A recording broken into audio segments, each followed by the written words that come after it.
솔직히 한 달이면 따라할 수 있는 법칙들이에요. 그리고 이미 성공적인 사례들도 아주 많고요. 만약에 이 법칙들이 매장에 적용되어 있지 않다면 적용하고 나서 전과 후를 한번 비교해 보시면 좋을 것 같아요. 확연히 좀 달라지고 있는 매장을 보실 수 있을 거예요. 제가 확신합니다. 자, 그럼 짱 먹을 준비 되셨나요? 좋아요 누르셨나요? 메모할 준비도 되셨나요? 그냥 보고 나면 휙 하고 사라져 버리니까 이번만큼은 꼭 메모까지 하셨으면 좋겠어요. 제가 생각해도 사실 미친 법칙들이거든요. 그럼 이제 짱 먹으러 출발 한번 해볼까요? 아직도 로버트 치알디니를 모르고 계시다면 솔직히 장사 허투루 했다고 생각을 하셔야 돼요. 아니 뭐 또 동네에서 장사 하나 하는데 웬 외국 사람을 알아야 돼 라고 생각하실 수도 있는데, 오늘 제가 이제 전달드릴 이야기가 바로 심리학의 살아있는 전설, 전 세계적인 베스트셀러인 설득의 심리학의 저자인 로버트 치알디니의 얘기거든요. 물론 이 설득의 심리학이라는 책을 읽지 않아도 아무 상관은 없어요. 장사하고는 큰 관계가 없는 책이거든요. 다만 이제 장사 이꼴 설득이라는 대전제를 가진다면 충분히 응용하고 활용할 수 있는 것들이 많아요. 저는 여기서 이제 딱 4가지만 뽑아서 실제로 활용을 했었고, 지금도 이것들로 좀 많은 분들을 돕고 있는데, 솔직히 이제 장사를 하든 안 하든 인생에 있어서 이제 설득이라는 건 어디에서든 우리가 써먹을 수 있는 것이기 때문에 잘 한번 들어보시고 단 하나라도 챙기면 좋지 않을까 싶어요. 자, 그럼 동네 장사 비즈니스에서 꼭 필요한 법칙 중에 첫 번째는 두둥 상호성의 법칙입니다. 상호성의 법칙은 제가 주구장창 주장하고 이야기하던, 어떻게 보면 많은 사람들이 이제는 잘 이해하고 실제로 활용도 하고 있는 법칙이에요. 상호성이라는 게 뭘까요? 이제 서로 간의 어떤 관계를 의미해요. 관계. 손님과 우리 매장과의 관계, 손님과 나와의 관계 등등, 이제 이런 모든 게 상호성이 있다라고 할 수 있겠죠. 그런데 여기에 어떤 무슨 법칙이 존재하냐, 바로 이제 연결고리가 만들어지는 첫 번째 조건이 먼저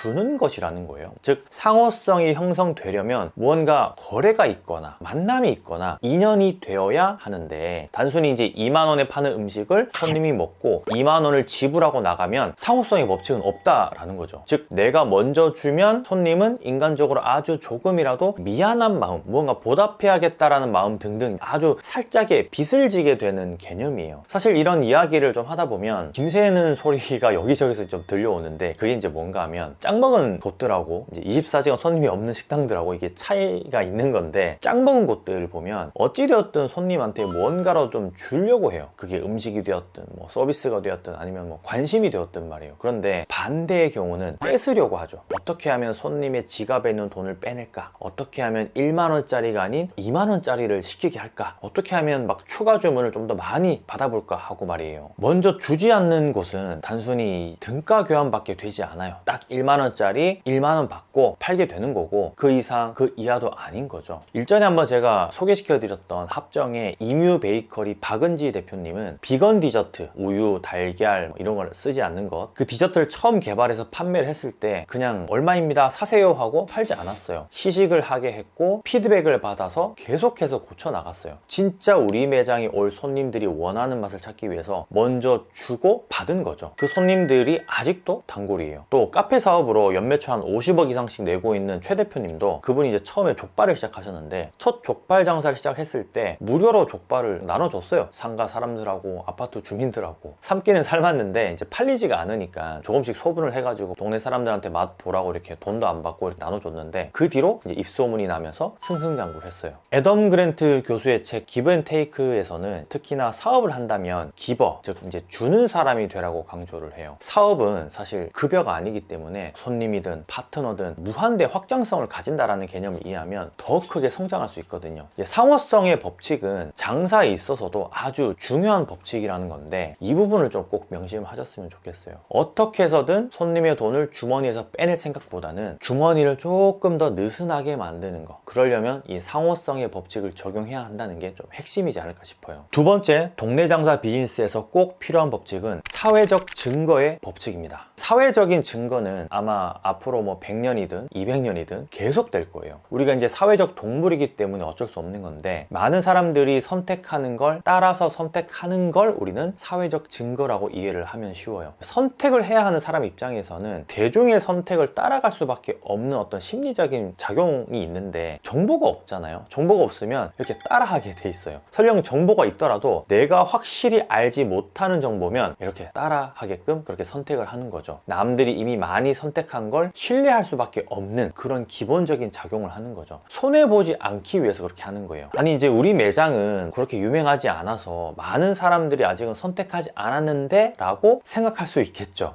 물론 그럴 수 있어요. 그런데 객관적인 수치 그런 걸로 나타내거나 충분히 많은 사람들이 선택하고 있는 것처럼 보여줄 수 있는 방법들이 꽤 많아요. 정말 파리만 날리는 매장만 아니라면 말이에요. 정성을 다합니다, 최선을 다합니다, 최고의 맛집입니다, 이런 이야기는 이제 할 필요가 없어요. 누가 얼마나 어떻게 좋아하는지 조금 더 구체적으로 예비 손님, 이미 오고 있는 손님, 그리고 지인들한테 알리면 사회적 증거가 그때서 이제 통하는 거예요. 우리 매장은 1년에 짬뽕만 2만 그릇을 팝니다. 우리 매장은 떡볶이 동호회에서 정기적으로 방문을 하는 곳입니다. 우리 매장은 동네 사람 80%가 이미 다 다녀간 곳입니다. 우리 매장은 비산동에서 모르는 사람이 없을 정도로 유명한 곳입니다. 자랑할 거리가 없으면 수치적으로 계산을 하고 나누고 구체적으로 그렇게 알리면 그게 이제 자랑할 거리가 돼요. 육하 원칙이 있는 이유는 둘이 뭉실한 건 설득력이 없고 이야기가 재미가 없어서예요. 집중이 안 되죠. 그래서 조금 더 구체적으로, 조금 더 세부적으로 사회적 증거를 만들어서 알려야 될 필요가 있어요. 1등이란 말 대신에 누가 얼마나 오고 있고 어떻게 좋아하는지가 오히려 사회적 증거로는 훨씬 더 파급력이 있거든요. 제 인스타그램에도 올려놓은 내용인데 지금도 인스타그램에 권프로라고 검색을 하면 나오거든요. 제가 필리핀에 처음으로 출장을 갔을 때 어느 한 손님이 많은 가게를 갔는데 처음 보는 음식을 제가 시킬 수밖에 없게끔 그렇게 메뉴판을 써 놓았더라고요. 해산물을 파는 집이었는데 뭐라고 써져 있었냐 하면 우리 집을 찾는 한국인 90%는 알리망호게를 주문합니다 였어요. 이게 바로 이제 사회적 증거를 활용한 케이스예요. 그 메뉴를 유도를 하는 거죠, 주문을. 밴드웨건 효과라고도 불리는데 어쨌든 이게 이제 배달 매장에서는 사실 이런 법칙이 정말 잘 통해요. 유도를 할 수 있어요, 이 메뉴로. 메뉴 이름만 바꾸면 주문율이 이렇게 당장에 막 이렇게 올라가거든요. 관련해서는 제가 예전에 뭐 교육한 자료도 있으니까 기회가 되면 그것도 콘텐츠로 다시 한번 만들어 볼게요. 좋아요 눌러주시면 그 영상 아마 뜨실 겁니다, 피드에. 자, 세 번째, 동네 장사 비즈니스에서 꼭 필요한 법칙은 호감의 법칙입니다. 이 호감의 법칙이 동네 장사를 하시는 분들이 어떻게 보면 가장 약할 수 있는 부분인데 반복적으로 노출되는 본인 스스로에 대한 호감을 뜻해요. 그러니까 매장, 브랜드에 대한 호감도 있겠지만 조금 더 좀 딥하게 들어가면 사람에 대한 호감 때문에 말하지 않아도 설득이 되는 걸 의미하는 거죠. 자, 헬스장을 운영을 하는데 그 운영하는 관장님이 근육이 전혀 없고 막 이렇게 말라깽이라면 설득이 될까요? 3만 원짜리 정식 한식을 판매하는 한정식 집인데 대표님이 매일 뭐 트레이닝 같은 거 있고 카운터에서 막 이렇게 서 있다면 맛있다라는 설득이 될 거냐라는 거죠. 호감이라는 건 첫인상에 크게 좌우하는 경향이 있는데 특히나 손님과 긴 대화를 할 수 없고 한 번만 딱 보고 지나쳐야 된다면 복장, 표정, 냄새, 제스처, 슬쩍 지나가는 말투 이런 게 중요하지 않을 수가 없어요. 이런 호감은 뭐 대표님뿐만 아니라 직원, 나아가서는 이제 매장 분위기, 브랜드 로고도 다 포함이 되는 거고요. 이제 매장 전면에 셰프복을 입고 탁 이렇게 찍은 사진을 많이들 붙여 놓잖아요. 그 이유가 바로 이 호감의 법칙 때문에 그래요. 호감이 가는, 그래서 신뢰가 따라오는 것을 기인하는 거죠. 어떤 곳은 이제 직원들과 단체 사진을 찍어서 당당히 이제 걸어 놓는 것도 있는데 이게 정말 쉽지 않은 거거든요. 퇴사율이 높은 곳이잖아요, 식당이. 그럼에도 불구하고 이렇게 한다라는 건 이제 호감으로 손님을 유치하는, 유혹하는 그런 전략이 숨어 있는 셈이에요. 반대로 생각해보면 아직도 매장 앞에서 막 담배 피면서 퇴 가래뱉고 막 길거리에서 욕하면서 다니는 그런 매장 사장님들 있잖아요. 솔직히 호감 가기가 쉽지 않겠죠. 네 번째, 동네 장사 비즈니스에서 꼭 필요한 법칙은 권위의 법칙입니다. 권위의 법칙은 권위자의 말을 신뢰하는 사람들의 심리를 이용하는 법칙인데, 가령 이제 대학 신입생이 인스타그램에다가 한 분식집을 맛있다라고 포스팅하는 것과 분식집을 직접 운영하는 대표님이 다른 분식집 매장에 가서 이 집 맛있네요 라고 하는 거는 좀 차이가 있겠죠. 분명히 두 명 다 그냥 유명하지도 않고 일반인임에도 불구하고 동종업계에서 동종 매장에 대한 평가를 하면 사람들은 조금 더 신뢰할 수밖에 없다라는 거예요. 이건 뭐 포트폴리오나 공식 기관이 인증하는 거라든지 뭐 자격증이라든지 프로필이라든지 손님 후기라든지 다양한 곳에서 우리가 이제 차용을 할 수 있는데, 음식점 위생 등급제도 이와 비슷한 맥락이에요. 이제 세스코 마크도 사실 지금은 하나의 어떤 권위 기관으로 자리를 잡아서 지금 잘 나가고 있죠. 재미있는 건 이제 스스로 권위를 만들 수 있는, 충분히 발휘할 수 있는 매장이 많은데 이게 참 직접 하기가 쉽지 않은가 봐요. 부끄럽다 그러고 뭐 별거 아니라고 그러고 자기는 자신감이 없다 그러고 뭐 창피하다 그러고 막 매일 임의로 이렇게 막 손사래를 치시는 대표님들이 많은데, 제가 상담을 가더라도 이런 부분에 있어서는 아주 강력하게 권위의 카피를 짜드리거나 적용을 시켜드리거든요. 이유는 본인 스스로는 이제 이걸 하지 못하는 장벽이 있어서 그래요. 장벽이. 이걸 제가 이제 깨부숴 드리는 거죠. 일전에 한번 제가 콘텐츠로 만든 적도 있는데, 베이커리 샵에서 식빵의 판매율이 좀 낮아서 이거를 극도로 올려준 기억이 있어요. 그냥 식빵을 팔고 계셨는데, 제가 5성급 호텔 식빵으로 이제 권위 카피를 좀 짜가지고 여러 곳에서 마케팅을 했더니 너도 나도 구매를 하는 이런 작은 카피 하나에도 손님들은 반응이 달라지는 그런 걸 좀 보여드렸었죠. 그때 그 대표님께서도 부끄러워 하셨어요. 하지만 제가 먹어봤더니 맛이 있었거든요. 호텔 식빵보다 더 맛있었어요, 솔직히. 진짜로. 그래서 이제 자신감 있게 권위를 팍팍 심어드린 거죠. 뭐 인플루언서, 전문가, 연예인, 미식가, 유튜브, 공중파, 케이블, 이게 다 권위를 세워줄 수 있는 매개체, 플랫폼, 뭐 그런 것들이니까 부끄러워하지 말고 나타내보세요. 어디로든 어느 루트로든 그렇게 나타내다 보면 그 권위 때문에 더 좋은 제안이 많이 들어올 거예요. 유니폼만 우리가 조금 고급진 걸 입어도 권위가 느껴지거든요. 이제 작업복이라고 맨날 다 막 떨어져가는 덕지덕지 막 뭔가 막 묻어있고 얼룩진 그런 옷 입고 있을 때 좀 가장 좀 안타깝더라고요. 그런 일은 절대 하시면 안 됩니다. 아시겠죠? 자,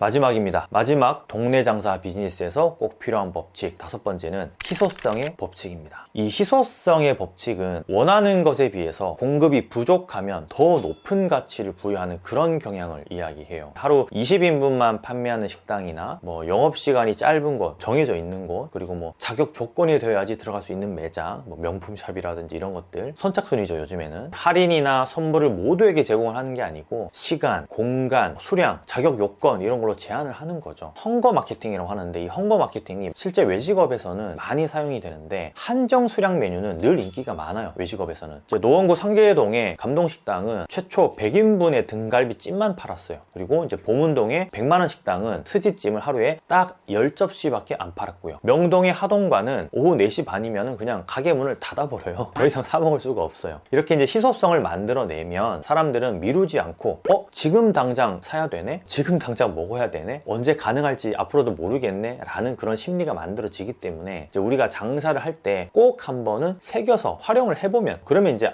진짜 그렇구나라는 걸 느끼는 그런 어떤 비즈니스 설득의 법칙이에요. 물론 뭐 마케팅을 위해서 일부러 희소성을 부여하는 헝거 마케팅이 이렇게 막 짱 하고 이제 들통이 나면 안 되겠지만, 언제든 살 수 있고 먹을 수 있는 것보다는 하나쯤은, 이제 한 메뉴쯤은 조금은 희소하게 만든다면 그걸 사거나 이용하는 손님은 좀 더 특별한 대우를 받는 느낌을 받게 되어 있어요. 자, 오늘 내용 좀 어떠셨나요? 조금 내용이 길긴 했는데 정말 메모할 만하지 않았나요? 메모하셨나요? 메모 안 하신 것 같은데 어쨌든 아직도 이렇게 또 좋아요 누르지 않으셨다면 정말 당신은 제가 첫 번째 말씀드린 상호성의 법칙이 통하지 않는 테이커예요. 테이커. 즉 받는 것만 좋아하는 사람이라는 뜻이에요. 농담이고요. 어쨌든 제 인스타그램에 이런 내용들이 많거든요. 한번 오셔가지고 보시면 좋을 것 같아요. 인스타그램에다가 그냥 권프로라고 치시면 되거든요. 오늘 이야기가 이제 단순히 장사에서만 통용될 수 있는 것들은 아니에요. 이 설득이라는 건 우리가 살아갈 때 인간관계 거기에 있어서도 똑같이 활용할 수 있는 것들이니까 삶에 한 번씩 적용을 해보셨으면 좋겠어요. 진심으로 저는 여러분들이 잘 되길 응원합니다. 그럼 건프로이만 들어갈게요. 감사합니다. 많이 파는 하루 되세요.